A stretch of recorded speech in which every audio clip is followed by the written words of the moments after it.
Live from WTVO Rockford and your home team. Eyewitness News at 5 starts now. Telehealth is becoming a primary method of delivering care. Now a local college of nursing is preparing students for their future profession. Plus, a Stateline organization says the key to a strong community is connections. The group's making grant money available to promote healing.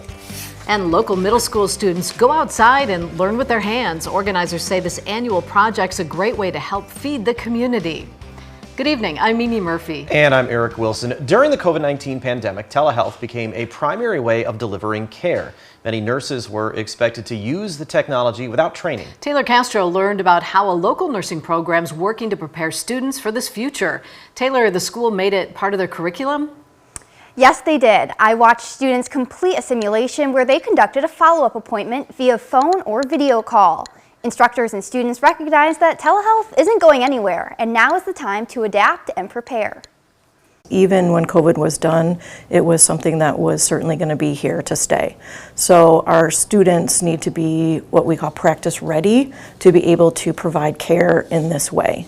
Telehealth appointments are an increasingly common option in medicine. Students at the OSF St. Anthony College of Nursing are getting practice with this type of care through a lab simulation that's now part of the curriculum. I think that telehealth is definitely going to impact the world of healthcare tremendously. It's becoming more popular with having access to patients at home and keeping them healthier at home instead of hospitalizations. The simulation-based training allows these students to get first-hand experience with actors as their patients. They get real-time responses. The actors are trained on how to respond to the questions that the students will be asking them.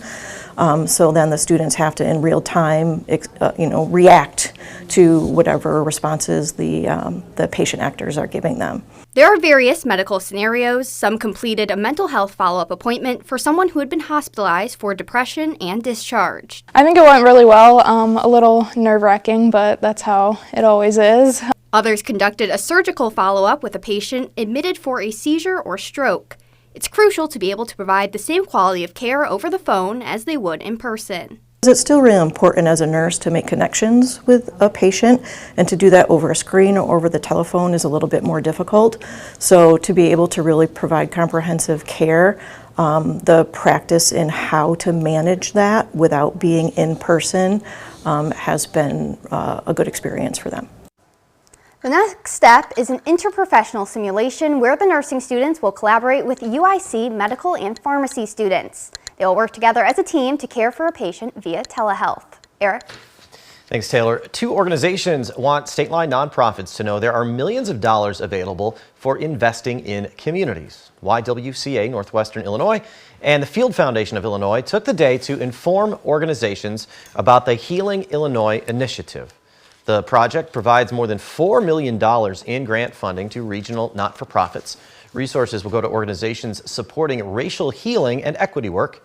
Healing Illinois' program manager says with the diversity across the state, it's important to build connections between communities.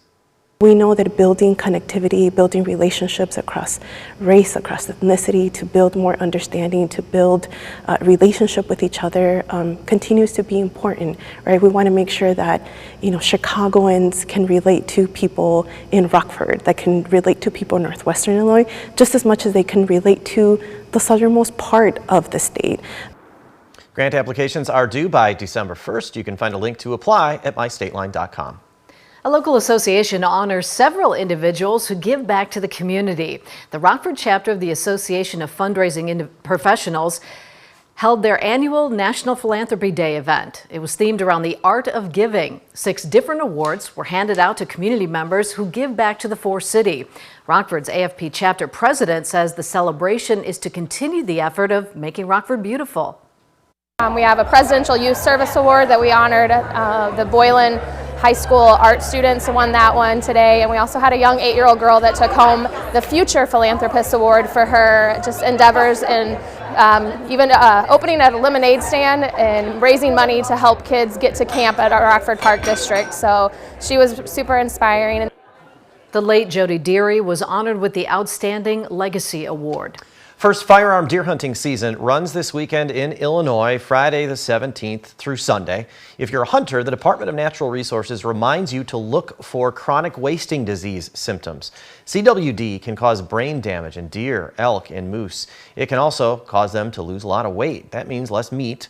CWD testing is not required in Illinois. IDNR encourages it. It's controlled burn season, and crews will be burning at different preserves all week. That may explain the big cloud you saw of smoke coming from Boone County yesterday morning. A prescribed or controlled burn is when natural resource specialists use fire to do ecological restoration. The main reasons are to help maintain wildlife habitats and remove invasive species.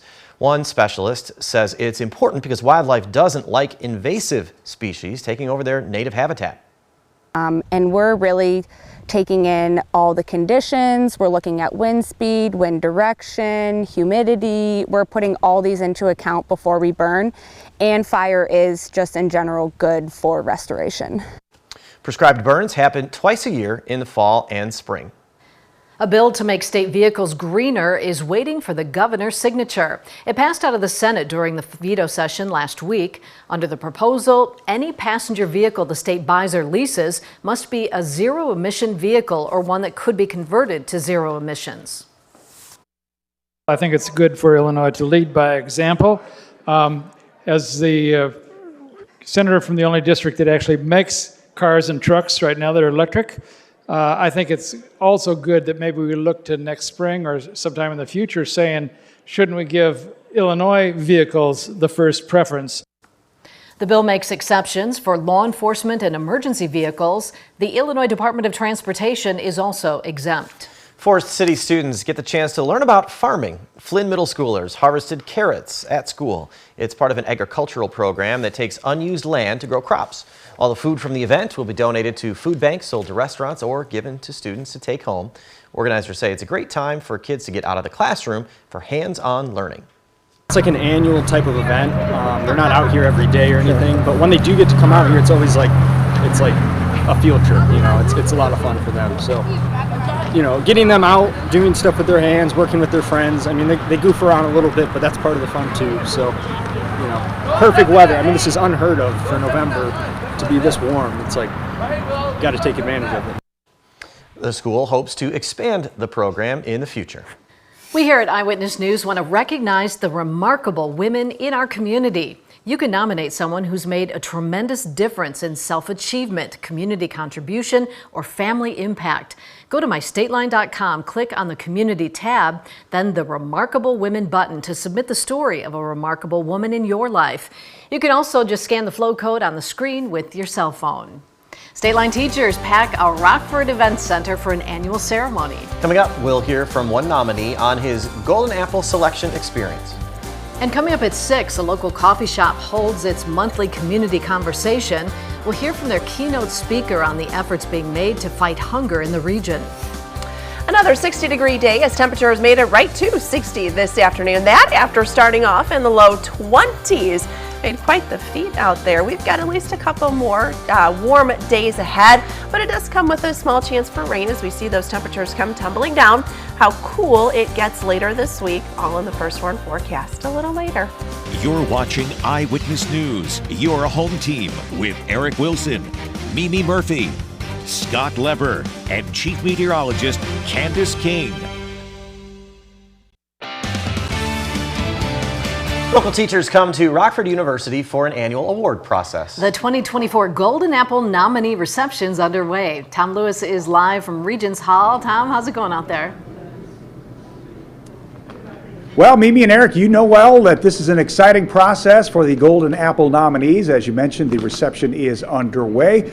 Around 500 or so nominees, of 200 of which are here at the reception putting together a portfolio, or they will be putting together a portfolio, kind of like a resume of what they need to do to get the winning award, which will be announced next year. 20 teachers will be selected from the pool. All 20 finalists will be recognized at an education banquet. Only 5 teachers will actually win the Golden Apple Award. An exciting night for educators and teachers here in the Stateline. Got a chance to speak with a teacher from Belvedere Central Middle School on his thoughts of getting the nomination. This was actually a huge honor. About 5 years ago, my wife was nominated, and she's here tonight. She won, and so for me to kind of be mentioned in the same breath as her is a great honor. A teaching dynasty in the making there, but excitement is in the air here at the Rockford University, the reception for the nominees. Of course, as mentioned, these nominations, the 5 finalists, will be announced live on our air on WTVO 1 month from today. And then in March of next year, the winners will be announced. Eric and Mimi, back to you. All right, thanks, Tom. The 60-degree temperatures will stick with us for a couple more days. Up next, Candace tells us when a cold front could move in over the weekend.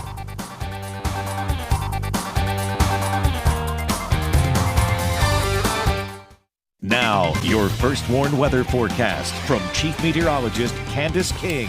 Well, today was another warm afternoon as temperatures today made it into the upper 50s and low 60s. We were right at 60 degrees today underneath mostly sunny skies.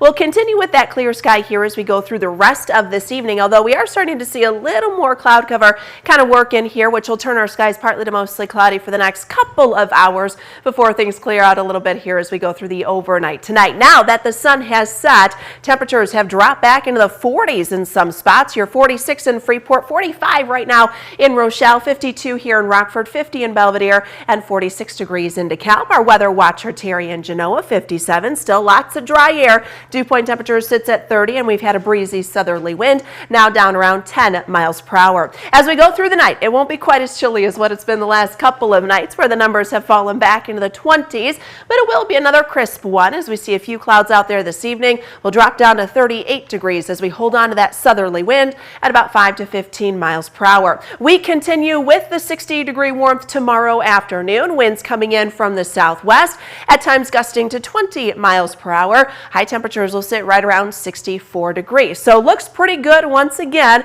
to get out in the fields if you have to finish up any of the harvest. Wednesday, Thursday, temperatures in the 60s. Now there are some showers that'll come in, but this will be late Thursday night. I'm thinking closer to about 9-10 o'clock, and some of that will carry over into early Friday. So we'll kind of start Friday off with a few showers that'll linger, but then temperatures will drop. Notice that's not supposed to be a flip on the numbers. 46, that's where we'll be for Friday afternoon. So it will be quite a shock coming off of a several day 60-degree stretch here by the time we get into the end of the week and for the weekend. All of this has to deal with a couple systems that'll be rolling through. We actually have a cold front sitting to the west of us, which is where we've got cloud cover right now. That front comes through, does not clear us. It actually stalls in southern Wisconsin, and then is pulled back north as a warm front tomorrow. So that's why we maintain that southerly wind. That is tied to an area of low pressure that is well north in Canada. We look a little further to the west. We've got a couple systems cut off low here off the west coast, out over the Pacific, and some strong winds in the jet stream moving into the west coast there of Canada. These two features come together, and that's where our next system comes in later this week. So let's talk about a few showers that'll work in Thursday night. No rain expected for us tonight, but notice the cloud cover does increase. So the combination of the wind and the cloud cover will help keep temperatures up in the 30s. It'll still feel kind of cool tomorrow, but just like today, we should warm rather nicely into the afternoon as we see sunshine return. Low 60s for our high on Wednesday. We are dry and clear Wednesday night. Same thing into Thursday too. Thursday afternoon looks perfect. Temperatures in the mid 60s as we really pick up that southwesterly wind. Winds will be rather strong Thursday afternoon, gusting to around 35 miles per hour. Temperatures will drop then. High will be reached early Friday morning. We'll spend most of the afternoon in the 40s with a blustery northwesterly wind. We'll see those numbers upper 40s, low 50s by the weekend. And then, guys, I think we see some rain showers return late Monday into Tuesday. We'll watch temperatures Tuesday night. Could see a couple of snow flurries mix in. Looks a little drier but cooler again once we get into next Wednesday, Thursday. Haven't had any rain for a while. We're about due. Yeah. Thanks, Candace. We don't need the snow, though. No, that's true. Too early. Wisconsin next with sports. The Ice Hogs went from a winning streak to a losing streak this past week. We'll get their reaction to that. Now, sports with sports director Scott Lever. In 1 week, the Ice Hogs picture has turned drastically in the wrong direction. At this time last week, they were riding a 4-game winning streak. Now the boys have a 3-game losing streak. They lost games last Wednesday, Friday, and Sunday to 3 different teams, the Stars, Wild, and Wolves. They were outscored in those games 14-3. Every team's going to have losing streaks during the course of a long hockey season. As Coach Sorensen, how he expects his guys to respond to this one. I think they caught our attention for sure. I think that we need to get back to kind of the pillars of what made us successful earlier in the year, and we do that, we'll be a good team. We're not going to win every game, but we're going to be in a lot more games than we did this past week. The Ice Hogs also went into last week tops in the American Hockey League in converting on the power play. Now they're still number 1, but they have cooled off considerably. They've converted only 1 of the last 14 chances. They were 0 for 8 Sunday against the Wolves. Sorensen says opposing teams have made adjustments to the Hogs. For sure, when you're that hot early, you draw the attention of the opponents that you're playing. I think they've done still a good job of generating some chances. Were you expecting them to click at 33% the whole year? Probably not, right? So the dip has come, but now let's get back after it again. I think we have the personnel to have 2 really good units, so I think that they're going to find their way again. Several of our local football players have received all-state honors today from the Illinois High School Football Coaches Association. Byron and Lena Winslow each had 2 players earn first-team all-state honors. Byron Considine and lineman Jared Clounch are first-teamers in Class 3A. For Lee Wynn, Gage Dunker and lineman Tanner Kemple are first-teamers in 1A. 3 NIC-10 players earned all-state recognition. Freeport's Diedrich Macon, East JV's Catlin, and Hononegah's Cole Warren. You can find a complete list of our local all-state players at mystateline.com. That's sports. We'll be right back. Our first Warren Interactive Radar brought to us by Rockford Auto Glass and More. Pretty quiet here as we go through the night tonight. We've got a few clouds that'll work in as we head through the overnight. Temperatures, as a result, won't be quite as cool as what they've been the last couple of nights. 23 degrees this morning, 26 yesterday morning, 64 for tomorrow afternoon. A little breezy tomorrow. We've got a chance for a few showers, maybe just a couple tenths of an inch coming late Thursday after about 9-10 o'clock into early Friday. Drop in temperatures, though. Friday afternoon will feel quite cool compared to 4 days of 60-degree warmth. We'll kind of settle closer to average, but see temperatures fall a little bit into next week. All right, thanks, Candace. And thank you for spending some time with us. Stay safe.